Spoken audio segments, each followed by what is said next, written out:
Many creators above a certain size start to get their email inbox flooded with brand deal inquiries from various brands, most of which they've probably never even heard of. While it's easy to rule out every inquiry except from brands that you've heard of and really want to work with, developing a portfolio of brand deals with smaller brands can build like a snowball to help you reach the bigger, better brands that you more like really want to work with, your dream brands. Given that you should probably start considering more of the brand deal inquiries sent your way, you might be feeling overwhelmed about how to sift through all of them. However, there's a really easy set of 3 rules to help you decipher which brand deals are right for you. Obligatory blog post mention. andycormier.blog. Read at your own pace. Once you start to get regular brand deal inquiries in the mail, if you take every single inquiry case by case, you'll never sift through them all, or you'll go crazy trying to do so. So I've devised 3 rules that you can go through one by one to get through to which deals are right for you. Rule number 1, would you be a customer? In my video of when not to pursue brand deals, watch that right here, I briefly delve into this topic among other points. To summarize, when it comes to brand deals, your integrity matters most. There's a fine line between an inauthentic shill trying to make money off your audience and actually giving your audience worthwhile recommendations. Of course, many creators need brand deals to pay the bills, but you can do so with integrity. So the easiest rule of thumb is the customer rule. If you wouldn't be a customer of this company, don't get sponsored. A few reasons you might not want to be a customer include, but are not limited to, the following. You might oppose a company's political views. You might be completely disinterested in the product, and the brand might seem shady. This rule is extremely powerful because in most cases it's the only one you need to reference. A company you would want to buy the products from is probably a company you'd want to work with. However, not every brand deal is perfect, and there are definitely exceptions to these points. Regarding the customer rule, a brand doesn't have to be one that you'd be a die-hard, loyal fan, customer, whatever for. But it should be a brand you'd realistically purchase from. Like, it even doesn't need to be a brand that you've heard of, but once you've heard of it, would you even consider buying or trying the product? For example, if there's a brand that you've never heard of that makes like really high-quality outerwear, like jackets and sweaters, and they want to sponsor you, and it's a reasonable opportunity that they're giving you, like no red flags. If that outerwear brand seems unproblematic, it's worth considering. Clothing is not irrelevant to anybody. So if the deal seems legit, why not? Additionally, like, you can be disinterested in a product but still find merit in it. Like, how many people are deeply interested in the brand of milk that they buy? Most people? No. No interest. I just want some milk for my matcha lattes, okay? But the point is, even if you're disinterested, that doesn't mean a product has no merit. Basically, if you could reasonably become interested in the product if you decided to learn about it, without shilling, it might still be worth pursuing a brand deal. In my time organizing the partnership program and other influencer brand deals at AverMedia, you'd expect most of the partners and people we worked with to be like tech wizards when it comes to streaming. But in fact, most of them were relatively uninformed when it comes to technology. But because they were able to learn the merits of AverMedia's products, they chose to work with us. So to revise the customer rule, which is, would you be a customer? Maybe, could you be a customer? You don't have to be a customer now, but if you could realistically be the customer for a company that wants to do a brand deal with you, then maybe it's worth considering. All right, so a company passes the customer rule. Let's move on to rule 2.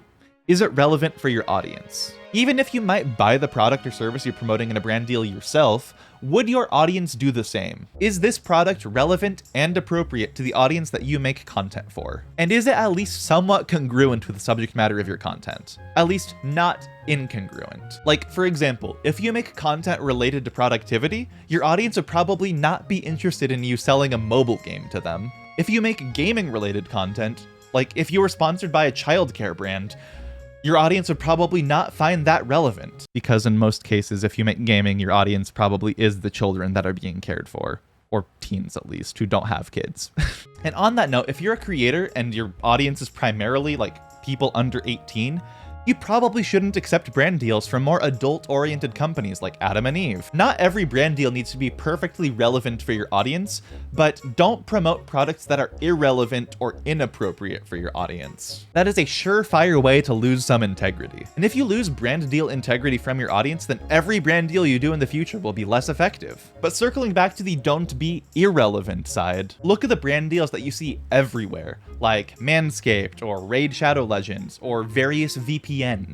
Most audiences like wouldn't seek these brands. These brands aren't like perfectly relevant to them, but the thing is, in most cases, they're not irrelevant either. So if you find yourself working with a company like this, you can show off the merits of these brands to your audience in a way that they care about. Don't shill, of course, but let's do a few examples. Like with Manscaped, if you have a primarily male audience, which you can check in your YouTube analytics, that's not an unambiguous thing to find out, it's not irrelevant for them. With Raid Shadow Legends, if you primarily make gaming content, or you see that your audience primarily watches you through their cell phones, a mobile game isn't entirely irrelevant to them either. And then for VPNs, for example, if you talk about like media, movies, things like that, and you know you have an international audience, you can showcase the value of a VPN by getting around region-locked content barriers. Your audience might not be like super interested in these types of brand deals, but they aren't irrelevant for them either. Though I do generally recommend taking too many of this kind of not relevant but not irrelevant either type of brand deal. Some people gotta pay the bills. And Raid Shadow Legend and NordVPN pay a lot of creators' bills. And a little way around this to show that you know it's not super relevant to your audience is to put on a clearly like different persona for the brand deal segment itself. This acts as like a dog whistle to your audience that you don't actually care about the brand deal, but you didn't hear that tip from me. I also won't do any case studies because I don't want to put any creators on blast, but I've seen this many times. But the point is, make sure any brand deals that you take are neither irrelevant nor inappropriate for your audience. They don't need to be a perfect fit, but you should lean towards having good fits for your audience. You don't want to be a shill, is what I'm saying. Rule 3.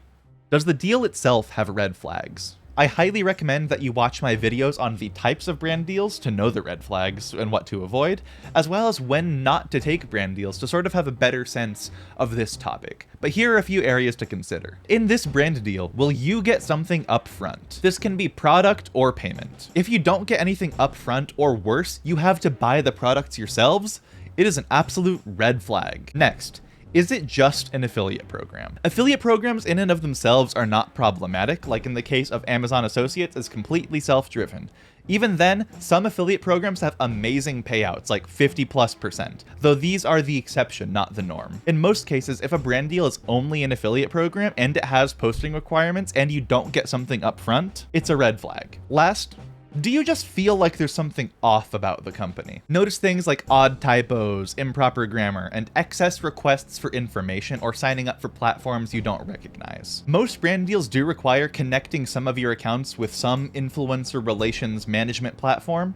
I've used Sidekick in the past, spelled Sideqik, but in general, don't offer more information than you're willing to give. And before you give any company any information, even if it's one you think you've heard of, because it could be a scam email, make sure you do some research into the company that's contacting you, as well as making sure that whatever platform they're asking you to sign up for is legit. And do this especially if you feel even a little bit off. If the company contacting you for a brand deal passes these 3 rules, go for it. If you could be a customer, find the products relevant and appropriate enough for your audience, and don't see any red flags, get the bag.